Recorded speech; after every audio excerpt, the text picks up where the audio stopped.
Hello friend, welcome back to my channel. ব্লগটা এখান থেকে শুরু করি। গুড মর্নিং, তোমরা সবাই কেমন আছো? ভালো আছো? আমিও ভালো আছি। নতুন একটা সকালে আবার একটা নতুন ব্লগ নিয়ে চলে এসেছি। দেখো, এখন মাম্মামকে ড্রয়িং ক্লাসে দিতে যাব।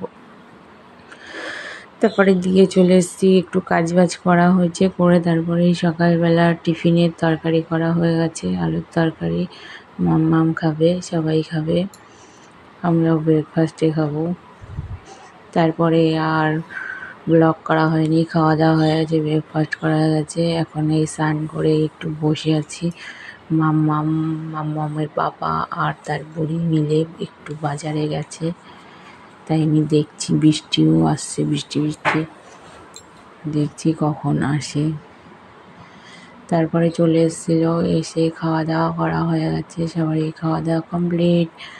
আমিও খাওয়া দাওয়া হয়ে গেছে। এই মাম্মামের পড়া ছিল, তাই পড়তে দিতে গেছিলাম। তাই একবারে ভাবলাম চুড়িদারটা পরেই জামা কাপড়গুলো মেলেই নি। তার মধ্যে হচ্ছে বাইরে বর্ষাকাল, বৃষ্টি, শুকাচ্ছে না গো জামা কাপড়। আর রেগুলারই অনেক অনেক জামা কাপড়ই বেরোচ্ছে, কাচতে হচ্ছে। মাম্মামের ড্রেসটা কাচা হয়নি গো, কারণ শুক্রবারের দিনকে তার রেড কালারের ড্রেস পরতে বলেছিল, ওর জন্য। তাই ভাবলাম আজকেই কেচে দিই, আবার কাল থেকে স্কুল আছে তো, ওর জন্য। ওদের আবার দুরকম ড্রেস দিয়েছে, হাউস ড্রেস আলাদা, প্যান্ট আর গেঞ্জি, আবার একটা নর্মাল ড্রেস। একদিন ড্রেস, একদিন হাউস ড্রেস, পরপর চলে। তাই ভাবলাম আজকে কেচেই দিই। এই রেড কালারের জামাটা একদিন বাড়িতে পরেছিল, স্কুলে রেড কালারের পরতে বলেছিল, সেদিনকে রেড কালারের জামাটা আমি কেচে ফেলেছি, শুক্রবার দিনে কেচে ফেলেছি।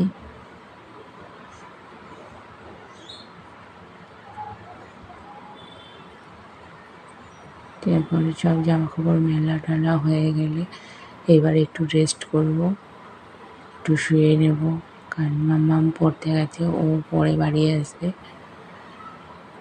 ততক্ষণে আমার একটু রেস্ট হয়ে যাবে। এভাবেই তো রেস্ট নিতে হবে না। ও ঘরে ওইদিকে ধরল না বলে আবার এইদিকে চলে আসলাম বাকিগুলো দিতে বারান্দায়। রোজই কাজে, রোজই এতগুলো করে জামা কাপড় বার হয়, শুধু মনে হয় এক সপ্তাহের জামা কাপড় একদিনে কেচেছি, কিন্তু না, রোজই এত এতই হচ্ছে। তার মধ্যেও পড়েছে বর্ষাকাল, বাচ্চা থাকলে তো আরও এই জামা কাপড় হবেই, তোমরা জানো তো বন্ধুরা।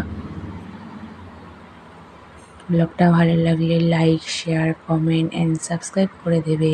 আর নতুন বন্ধু হয়ে পাশে থেকো, আরও নতুন নতুন সুন্দর সুন্দর ব্লগ নিয়ে আসবো।